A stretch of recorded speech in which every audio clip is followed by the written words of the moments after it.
Sir, I've shared that link with you for Mr. Amit Tiwari. Okay, I am sharing it with him, and then I won't look at the phone at all. Sure.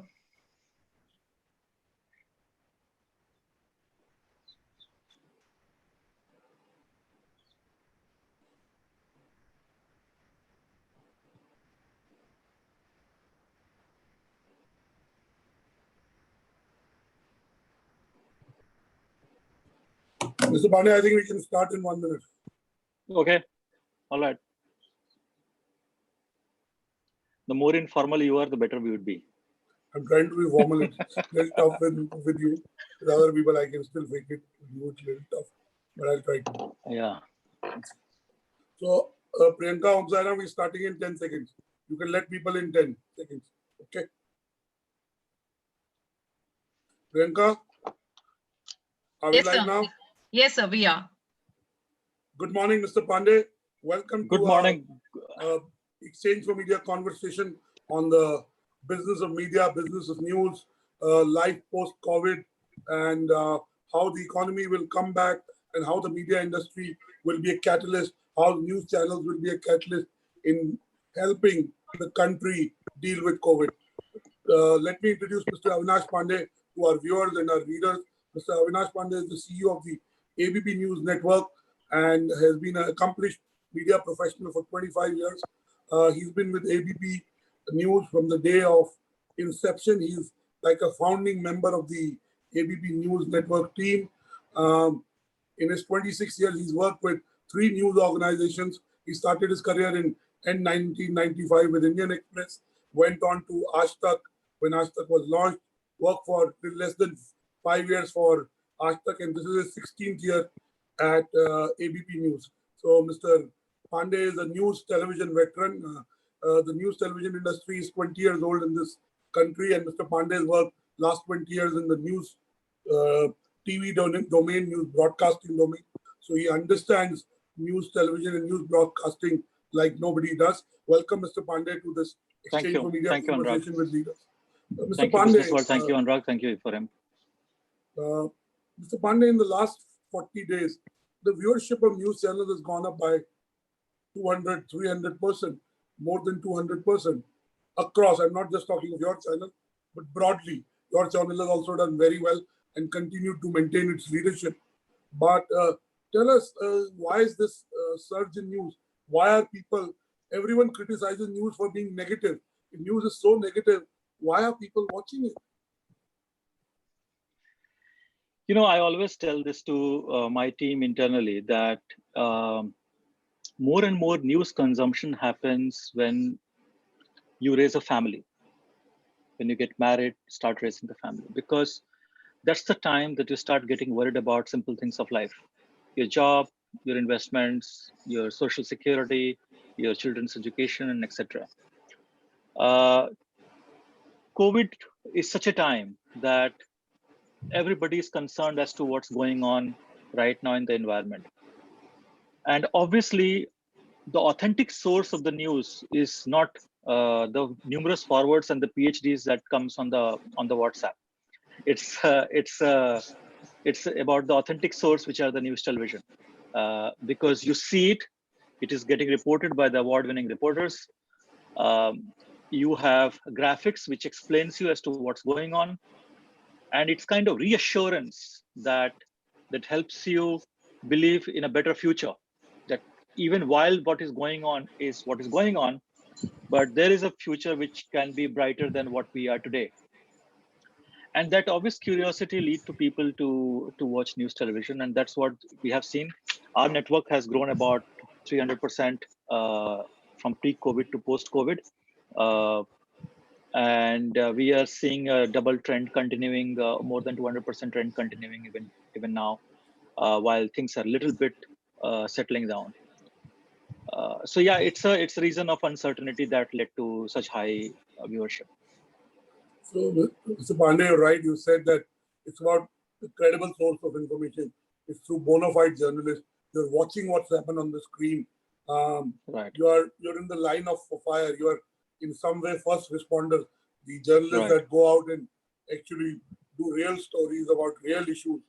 And I Right. believe that that the credibility of established media brands like ABP and ABP Right. News would definitely be a source. Tell me, Mr. Pandey, while the viewership has grown, the advertising logically should have grown. If the viewership has grown, more and more advertisers should have flocked to news channels, to ABP News Network. The rates should have gone up at least double. But tell me what's happened on the business side, just to tell our viewers and industry professionals on how advertising has done in these 40 days. And how do you see news TV advertising in the next 60 to 90 days? Okay, so the first thing is that the news is such a business that when the viewership is high, either there are no ads or not many advertisers. For example, I'll start with, because you mentioned about my career since the time we started television. When 9/11 happened, for 72 hours, there was hardly any ad on television. When 26/11 happened, for 4 or 5 days, there was hardly any ad on television, but the viewership was at its highest.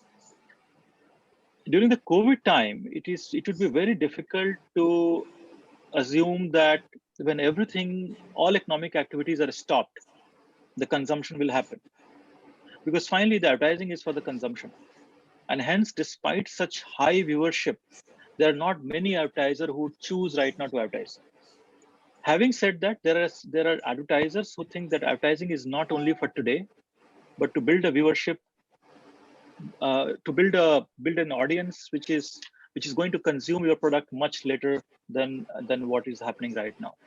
And hence, people invest in brands, people invest in communication during the difficult time. And those who do it, I can tell you, they come out stronger when they see the other end, you know. Sure. And that's why a lot of advertisers are still advertising, despite the fact that their establishments, factories, and shops are not open.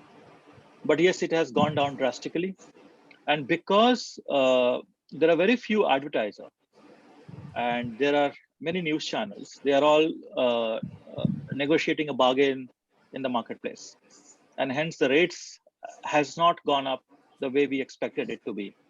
Right. For the news channel, the cost of us doing the business has also gone up. Please remember, none of our cost has gone down. Sure. Whether it is sending the reporters in the field, cost of uplinking, downlinking, broadcast, your OBs, your TVUs, your studio. In fact, our cost has gone up because we have to make sure that our employees are much safer, and because they are putting their life online when they are going out and reporting, and they are coming to office to produce programs. So, sure. So, at this point, I want to ask you two questions. I've already started getting questions, but news, apart from being a business, is also a public service. Your tagline is "Aapko rakhe aage," right? It's about putting the viewer first, the citizen first, the country first. And at ABP News, you've been neutral, objective, fact-based, and you've tried to report news as it is. In the last 2 weeks, you did face a lot of pressure, if I may use, and government, whether the state governments or the central government, sometimes for the right reasons, sometimes for the wrong reasons, would not like certain news to go out or not get reported on areas where they don't look good. So tell us, how do you see news as a service, and how have you dealt with pressure in the last 3 weeks, 4 weeks, and overall in your job? see, first of all, any business that you are in, if your sole purpose is to make the profit, then you are in a wrong job. Sure. If the profit comes, if your purpose is there to serve somebody's need, Right. news channels are no more different. Our purpose of existence is to tell people truth, to remove the darkness of knowledge that people may have, Right. and inform and educate and entertain them. Right? That's the purpose that we exist. Because of this purpose, audience come and consume our network every week, every single day. And thus advertisers are also looking for those engaged audience. They come and advertise on my network. So it's the primary purpose of the business is not only to make money. Obviously, any business cannot survive if there is no money in it. It has to be right? sustainable. But correct. But money comes when you have your purpose very sharply defined, that you are here to serve the community, as to inform, educate, and entertain them. If you're doing that, then I think there is a pot of gold that is lying at the other end. And those people who do it honestly, diligently, week on week, month on month, year after year, despite all the pressures that you are mentioning about. Our job is to report. Our job is not to comment on, not to give my opinion on how you should look at the news. Our job is to report what is happening. And it's for other people to judge what is right or wrong. Secondly, no news organization should be treated as a PR department for the government of any state, center, municipality, or etc. Our job is to, because it is in the interest of those government also, that they should know that what's going on in the field, in the marketplace, in the society. And that's what all credible news journalists and news organizations do. And that's what we are doing. Obviously, everybody would like to hear only good news about themselves, including you and me. But the point is that if you report honestly, and if you know that this is what is happening, and we should take a cognizance of that, the entire table moves up. And so you're saying news is a catalyst for positive action. It's a catalyst absolutely. for making sure that the right things happen. Absolutely. And I can give you numerous examples in which we have done stories. The government has come to know, they have taken Give action. us one or two examples. Yeah. No, in fact, a lot of, when, for example, just now, the latest news is that when the Nanded Sahib pilgrims came to Punjab, we were the quick one to point out that, look, this is going to spread infection. And yes. they are being sent home. Of everyone. You were possibly the first. They will spread infection because they have been sent back home without being tested. And based on our report, when the government came to know, because it's such a large machinery, government can't know everything that's going on. They sent their team back, took those people out from there, sent them to quarantine center. The tests were done. And now it is coming out that over 200 people are infected. So we have a responsibility, and we have played our role. I can tell you, over more than 75 hours of promo to prevent COVID, we have run on our own. Fantastic. Okay? And we must have made over 20 different kind of promos on our network in all this last 40 days, which requires, again, huge investment from the network side. And we are fighting this battle. And sacrificing advertising time. And I know that if you increase advertising, sometimes viewership can go down because, it happens, as you said, that rightly. So, yeah, so we have a responsibility towards society. At the end of the day, we exist because there is a society which is looking for something brighter and better. So, Mr. Pandey, I want to ask you, when we personally talk and we meet in pre-COVID times, we haven't met after March 23rd, but we talk about how the media industry has a crab mentality.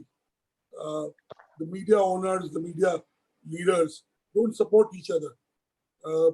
When it comes to taking a view on a story, when one media organization reports the story right and comes under fire for reporting it absolutely the right way. Tell us, in COVID times, has this changed? Have media organizations come together and understood that they're in this together? And post-COVID, how would you like the media to come together and in some way rally with support? For example, TRAI has just come out with recommendations for the BARC. That's a way for government to in some way control ratings. Though the INB minister has today clarified that he intends to make sure that nothing this happens without consultation and in a hurry. And he will talk to TRI, and he can in his capacity as the INB minister. Point I'm trying to ask is, how does the media leaders, owners, CEOs come across as one unit for the right reasons? That is to safeguard the interests of citizens and not take the pressure of the government or any special interest group, whether it's a industry lobby, whatever it is. So, okay, I can tell you, the News Broadcast Association, which is the nodal body for representing the news industry in India, has done lots of intervention in past 45 days since the COVID time has come. We all talk almost every day. So, for example, we have written to the INB minister and the government of India that our payment to the Prasar Bharati should be waived off for 3 months because we do not have money right now to run the operations, pay people salary, and stay safe. We have come together. NBA was the first one to strongly criticize the arrest of AVP Majha reporter. And by the way, I must tell you, the same report which the government of India, the government of Maharashtra said is wrong, the same train has started yesterday from the same place that we reported. And it is a Southeastern Railway, which on basis which we gave that report, started those trains. So we knew what we were doing, and that's why, as an NBA president wrote a very strong letter to the Maharashtra government, and we also informed the INB ministry that this has happened with us. So in a lot of matter, we are. And the Broadcast Editors Association also. Yes, exactly.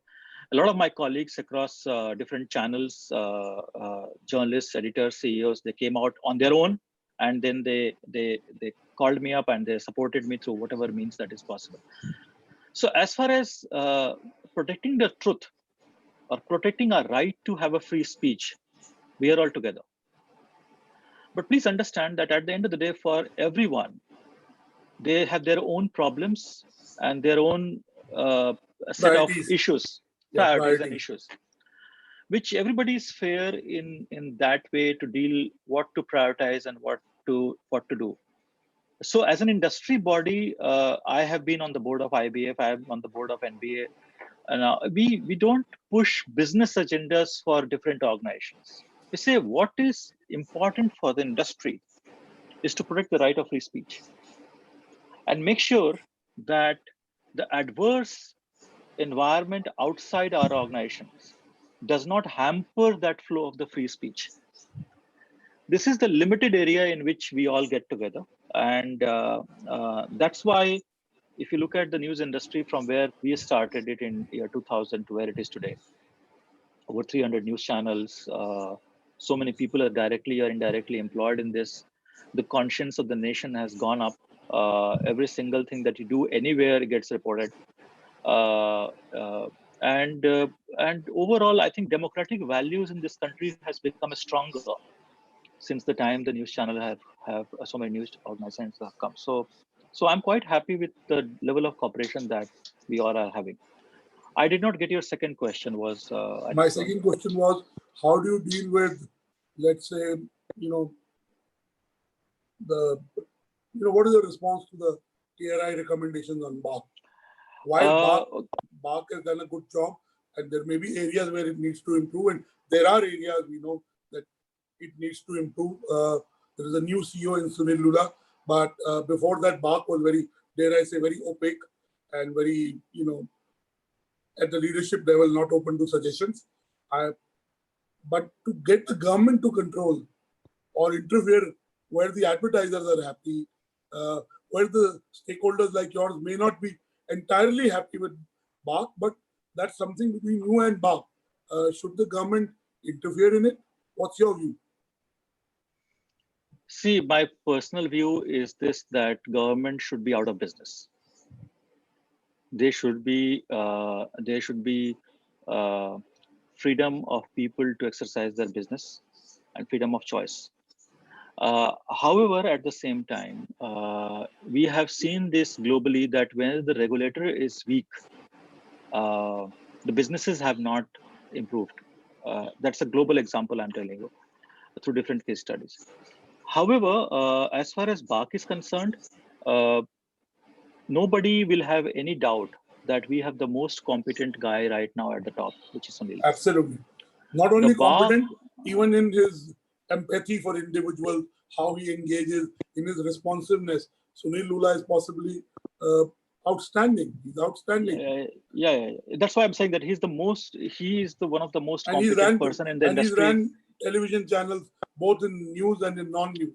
So he has been all understands. sides. So he has been a broadcaster. He has been in advertising. He's in a statistic. So he And as a understands person, everything. he's So, very responsive. So he engages so with nobody, you. nobody has any doubt about the person at the top, the board, very accomplished people, and it is not easy to run a system like that. You are talking about money. It, So if you have to increase the number of people meters, you need to increase outlays. At the end of the day, it's a very difficult business to be in, So India is not like America, where the East Coast to West Coast people drink same cereals, people eat same cereals in the morning as a breakfast. Here, your neighbor has a very different choice than. So it's not easy to measure in this country. It is up to the BARC board and the industry stakeholder to look at the detail of TRA's recommendation. We have not done so far, so we are unable to comment on this. And sooner or later, the time will tell what the problem is. This, that we should ask who went to the government and why. And who do you think went to the government? Mr. Pandey, your audio has gone out. Your audio, I cannot hear you. Can you hear me now? Yes. Okay. So who went to the government?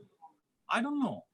So I'm saying that, was it a disgruntled broadcaster who was not happy with the ratings of others, or a group of disgruntled broadcasters? I don't think possibly so. News I don't think broadcasters? so. I Because don't think the so. government, starts... Mr. Pandey, the government's line of thinking is, when in COVID times you store stories, you meaning I talk of not just, and some of the stories are very right, should be shown. Some are frivolous. And when you ask news broadcasters, why did you? Because we have to get ratings. That's the currency. Like in politics, how many seats you win in Lok Sabha determines who runs the country. Similarly, so the government said, oh, if ratings is something that is causing this news, let's control ratings and control the rating system. So what is your view on that?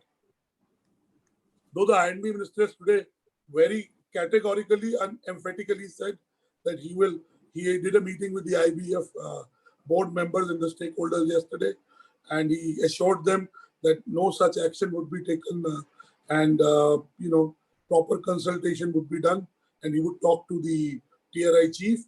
But why do you think it happened? I mean, see, I'm unable to answer that because I don't know why this happened. I'm not in the BARC board. And see, as Sunil said in one of the interview that I was saying, that people who don't get rating, they are usually unhappy. Yeah, the interview was on exchangeformedia.com. So okay. The only interview post the TRI order, it's on exchangeformedia.com. So people who don't get rating, they are unhappy, and that's very logical to be unhappy.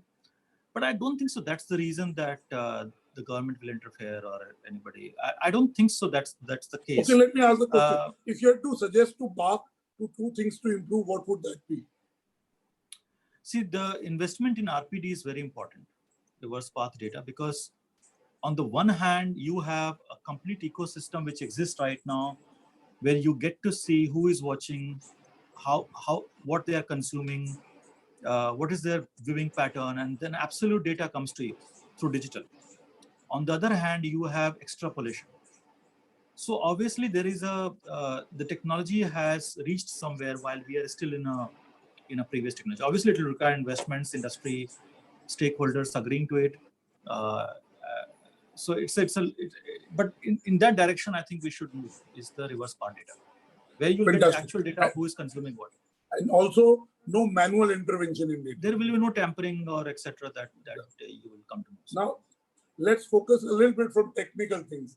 In your 15 plus years, now 16th year at ABP, tell us some milestones that when you think about them, it makes your heart glow. It makes you smile. They've been worthwhile in ABP News journey because you've pretty much been around from the day it was started. So tell us a little bit milestone, one or two interesting stories that professionals from the industry would love and it would kind of be interesting anecdotes. You know, one thing very good about our organization is that the size of the market is not the only reason we do business. So, for example, when I still remember in late 2004, I was having a conversation with then CEO Uday Shankar at Library Bar at Taj President, and he said, "Let's launch."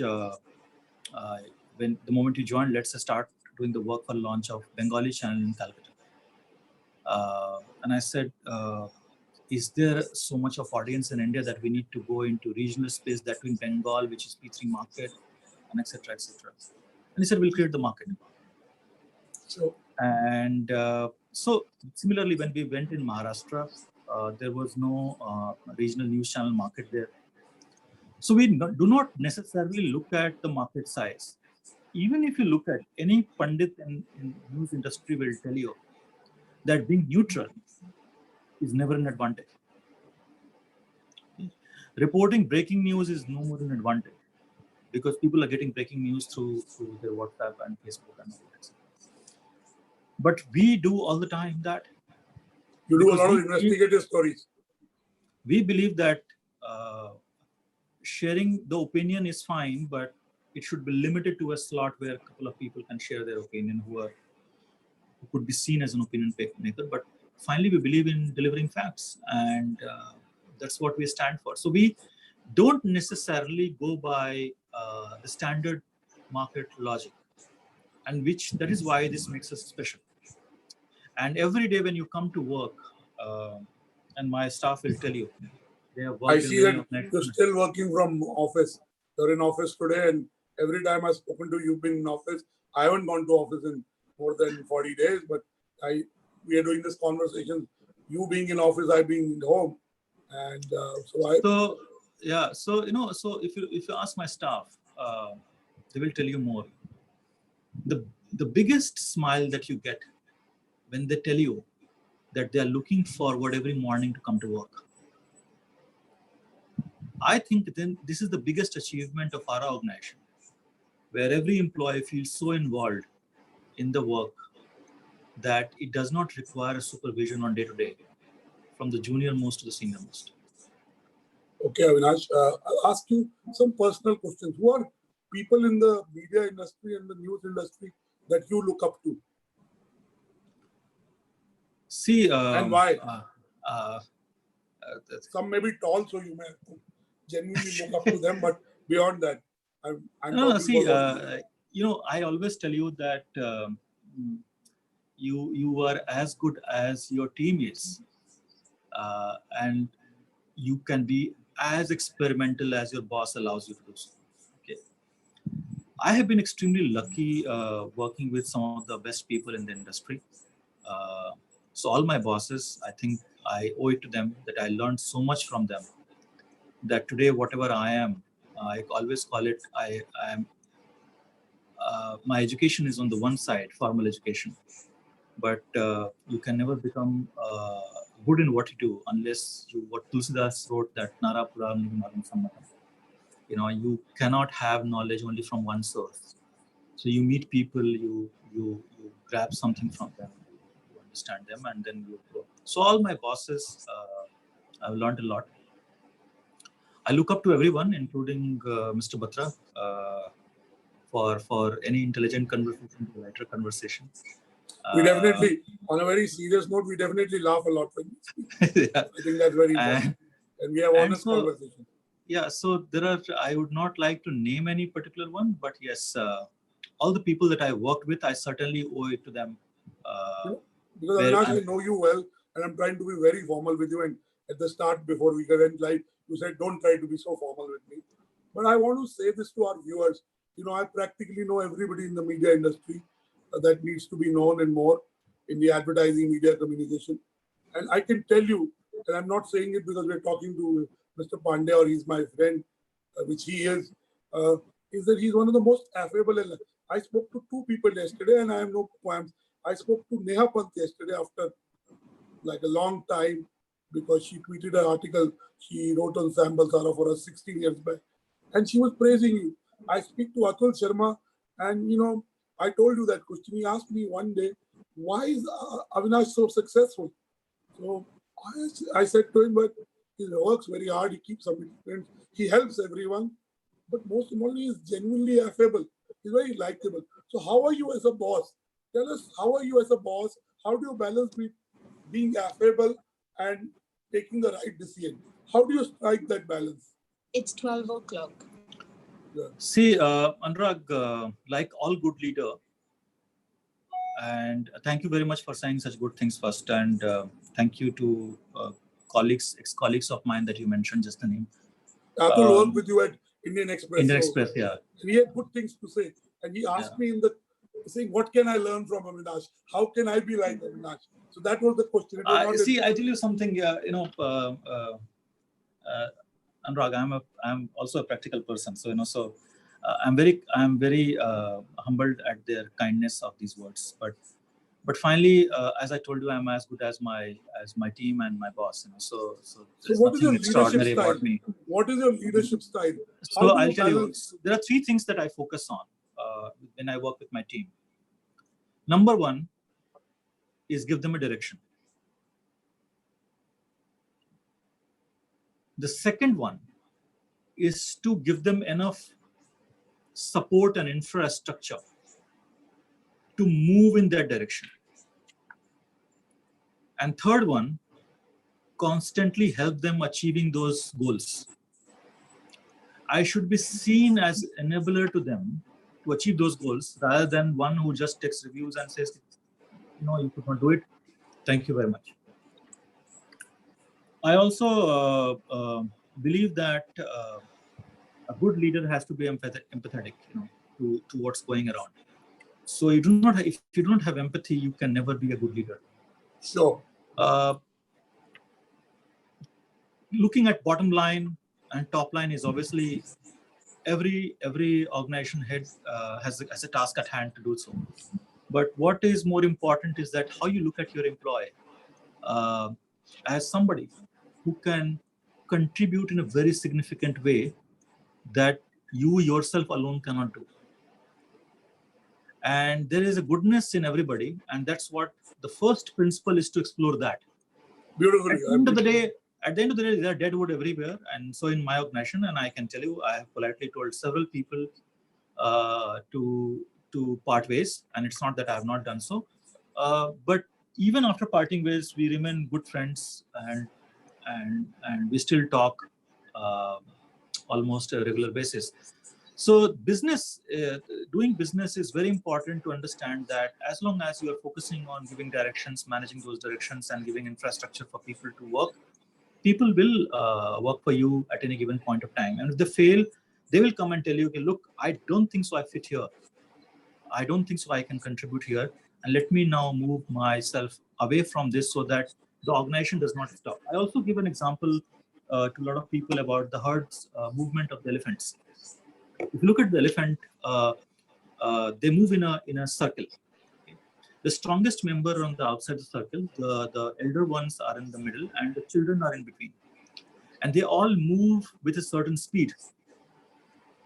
When one of the member is not able to move with that speed, they try to pull that member away. And they push them. You must have seen those several videos in National Geographic. But at one point, when they realize that this particular member cannot move anymore, they leave him, and the rest of the herd moves away on their course. That's what happens with the organization. We will support each other as colleagues to move with the speed that we desire. But if someone is not able to move that speed, then we'll have to let that go. And that's what happens. So at the end of the day, nobody feels bad, because at the end of the day, the speed of the organization, the speed of the company is what counts the most. Thank you, Avinash, for sharing that. I want to ask 2-3 questions, but I'll leave it till the end. There are people asking questions. There's Neeraj Jha asking 2 questions, and I will try and get, if there's some of them live, we'll try and get them on screen, depending on when Priyanka can get them. Neeraj Jha is asking, how's the distribution side of the broadcast business changed? And the second question is, how secure are the jobs in media in the medium term and long term future? First of all, let me tell you, the pre-COVID way of doing business and post-COVID way of doing business would be very different. And how would it be different?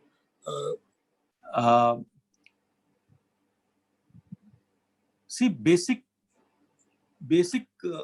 way of our communication and interaction has changed. So Already you cannot have same way of doing business as it was earlier. When things are changing so fast in a world, it would be, as you rightly said some time back, that it's a VUCA world.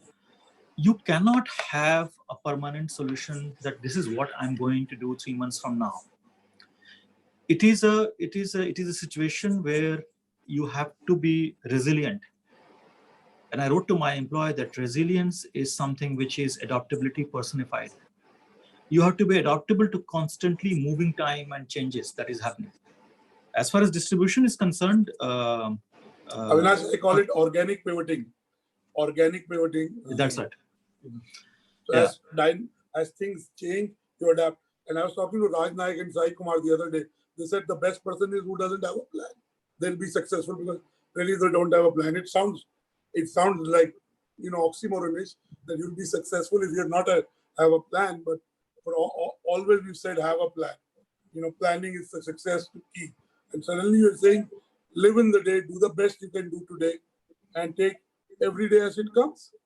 Now coming back to the distribution business. So distribution is the biggest cost for the news broadcaster, and we were hoping that what TRAI recommended in NTO2 is fixing of the price for the distribution. If that gets implemented, that will be breather for the news organizations, because if you look at the balance sheet of any news organization today, the largest cost is the distribution. It's not about content creation. Content creation is not a cost. And how the business will move from where it is to where it wants to go, you are looking at the world-class journalism, unless you invest in the content. And that nobody's left with any money after paying to distributors. So NPO2 has some right recommendation for the distribution, but this industry will change with the opening of the fiber capacity in the country. Linear cable would not be the only source for consuming television, and I see these changes happening very fast. Within a year's time, people will be consuming more through the fiber rather than through the linear cable. All kind of content, including news, and that's why I see those OTT players who are well placed with the news plus entertainment content are the one who are going to have a larger share of pie than the normal OTT, which does not have news. Avinash, other media forms are decreasing their pricing. Of course, your viewership, as we said, has gone up from 200 to 300%. So you shouldn't decrease your yields, because in media, once the yield goes up, it's very difficult for it. In your case, the viewership increased, so you have no reason to bring down the price. No, we are not decreasing our price. We are holding on to our price and we are asking for premium. So you don't. Are all channels are delivering more than any GC? Or Sorry? at some stage, if the economy doesn't recover in the next 3 to 6 months, do you still see yourself holding prices? See, as I said, because it's this time requires resilience. We don't know what's next. We are only prepared for what we know as of now, that there will be limited economic activity. There would be restrictions on movements. There would be change in the consumption pattern. And if these are the changes happening, for example, in education sector, look at the kind of change that it is going to do. Sure. Look at the consumption of your habits of watching movies and theaters, going to theater and mall. It is going to have a significant change. Real estate will have significant change. Maybe you don't require, everybody is now looking at the fact that maybe you don't require so much of real estate for office. So things will change, and these are developing situations right now. So saying anything with great degree of certainty would be an exaggeration. Yeah. But we are certainly prepared. We are certainly prepared with all options on table. Sure. Thank you, Avinash. And I want to bring on Priyanka, do we have Mr. Tiwari and Mr. Mishra online, or we don't have them? Not yet, sir. I'll just No. call him and Please I'll- just call them. Avinash, I want to ask you, if you had to make 3 predictions for the future about the media business, what would those be? That you can see. Some things you can see, some things, of course, are dynamic, depends on what are the. So, for example, we know that digital consumption is going through the roof. That's a given. You know, established media brands are seeing lots of viewership. Uh, so these are given, but give us 3 things that we haven't looked at. See, the first change that will happen that in the near term is that the heavy set of production will go away. You'll have to work with far less. You have to be more agile. And maybe in our business, for example, a single person with Mojo Kit is what will all be required to cover the story. So you're saying the reporter will be the cameraman, the reporter will be the, you know. By the way, this was already happening globally. In organization like today we come out with technologies which can actually help the person do a two-way interview like we are talking through one Mojo Kit. So obviously the heaviness of the production will go away. Which will also lead to reduction of costs. That's right.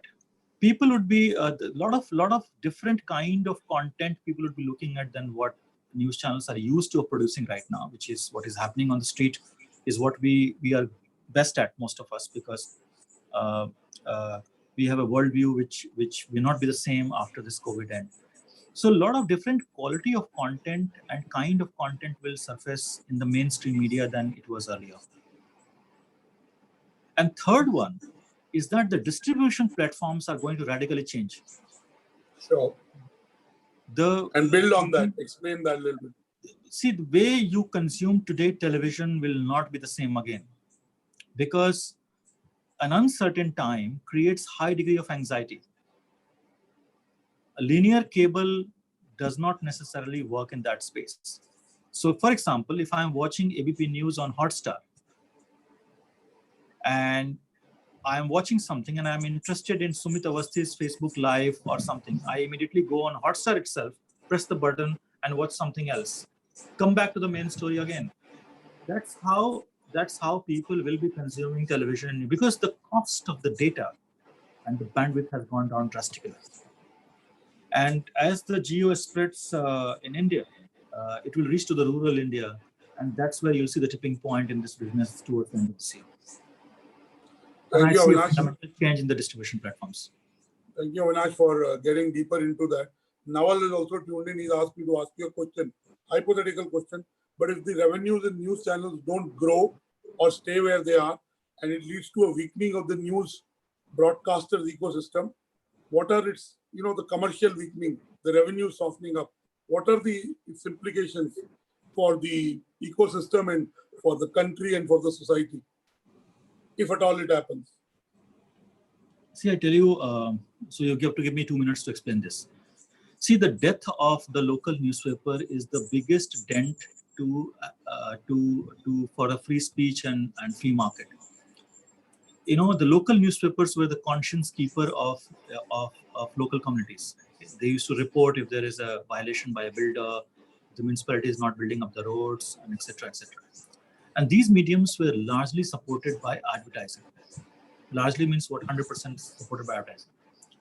And advertisers are not looking at good journalism. Advertisers are looking at eyeballs. And if that eyeball has shifted somewhere else, the newspaper started dying. But in that space, the casualty has been the right of freedom, a free market, a free society. Local news channels came to fill up that space in the broadcast sector. Now, if the advertising does not come in that proportions, the first thing that broadcaster has to do that has to go to the pay mode, where people actually consume you by paying you. So you have to free up some content which is for free of cost, which you will not charge for, and some content that you will charge for. I think if the revenue model does not stay like this, people who are in this business, in the broadcast business, who are not here for a good journalism, for looking at this as a business, I think they are the first one who will be going out of business, because this is not what they came for, right? If it becomes unsustainable, a group like ours or many others in the members who are only in this business, they have no other businesses, right? They will even become better because they'll be innovative. They will be creating unique contents. They may go pay for their certain content on digital platforms. And over a period of time, you'll see a sharpening of the whole ecosystem, where a few players will be there, but producing a world-class content for all section of people.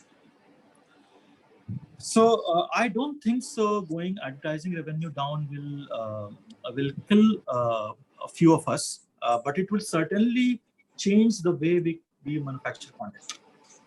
Our studios would be smaller, our staff would be leaner, and we'll be using technology to distribute our content to multiple people, so that advertisers can benefit those eyeballs. Fantastic, Mr. Pandey. I think that granularity will help lots of. I just want to, another, Tushar is asking, is it not an opportunity for news channels to get smaller advertisers who have smaller budgets and enlarge the advertising pie? See, all the news channels do every year, the same job. Okay, we go to small towns, talk to local manufacturers and service providers. We create their ad films. We run it on the channel. Last year alone, at ABP News Network, we got 400 such clients into advertising for the first time. Right. You know, right. So similarly, all other news channels must have done it. So because we look at our job as serving the society, whether it is for the dissemination of news or allowing them to come into a business ecosystem.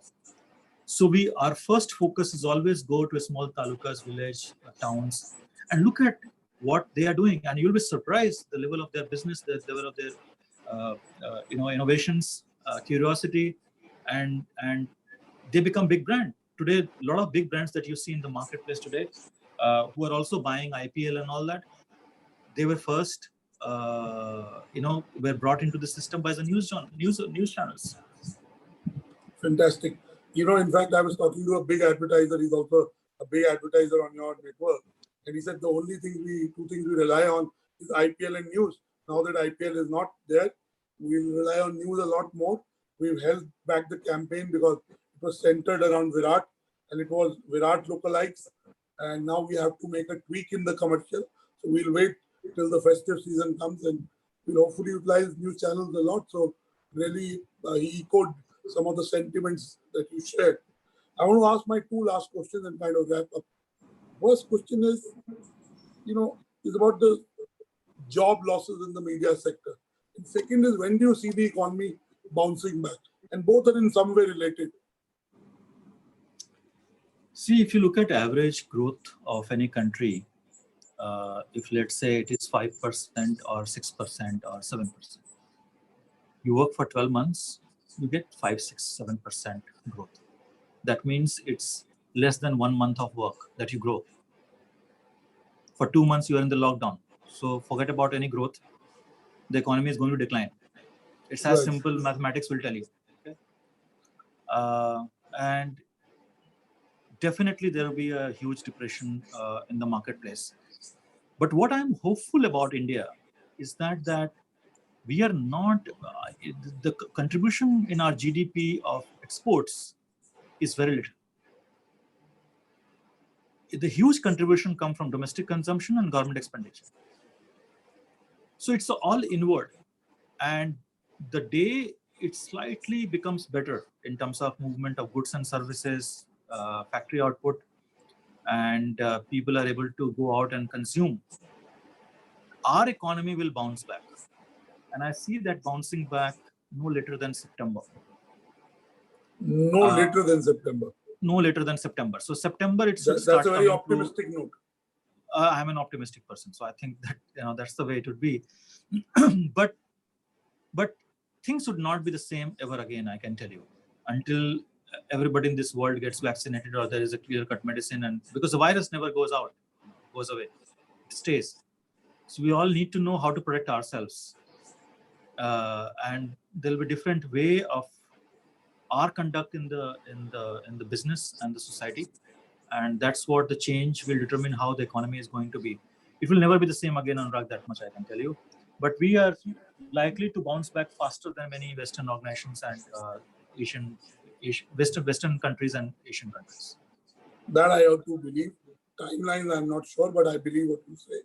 I want to end by asking you, what are the top 3 things you'll do the moment? I mean, I know you go to office every day, but what are the top 3 things you do in September?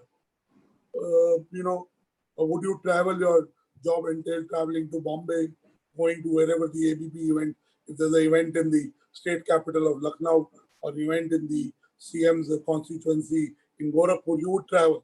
How would it change that? So what are the top 3 things you wish for post-September?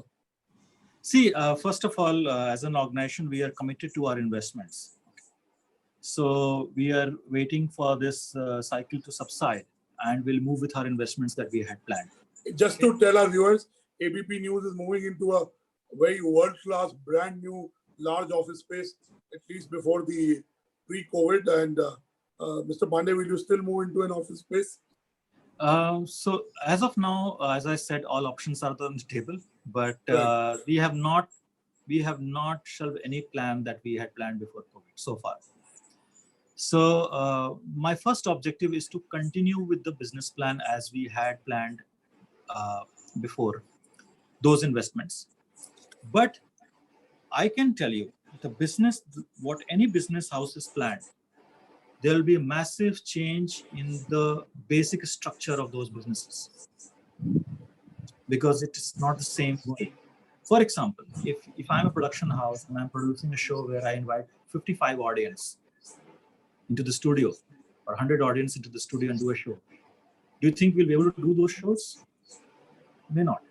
If it requires 55 people to work at a studio set, do you think we can produce 50 hours? Maybe not. So the way we work will change. And as I said, that all good strategies work if you know, as you move in, what all to make changes in. And that's what predictability. That predictability has gone out. It's a very highly uncertain environment. But we are right now, as you asked for September, we are hoping that by September, if things start moving into the right direction, we will go ahead with those investments that we planned. So our ambition what is are the other 2? So, if you predict at this time on Anurag 1, that would be, I think, that big deal. But yes. But you believe, I see you wear lots of fingers, rings on your fingers. I think I saw an emerald. So you clearly believe in astrology and all. So no. I believe in what astrologer. I believe in what my mother says. So if my mother says wear this, I wear this. There are certain things that you don't argue about. So that's the way it is. So, but what I'm telling you is that look, the travel would not be the same again. So that would be the major consideration for doing our day-to-day work. Your office space would not be the same way designed as it was designed earlier. Your number of people working at the workplace would not be the same number. So a lot of changes are going to happen. We are planning for all of that right now, by the way, as to how we will, when things open up, how we will ask corporate staff to come to office. What will they do? Do we require them really in office every day of the week or every day of the month? All these considerations are on the table. But as far as the business is concerned, we'll continue with, we are very hopeful about India. We believe in the strength of India. And I think we'll be able to bounce back very soon than most countries globally.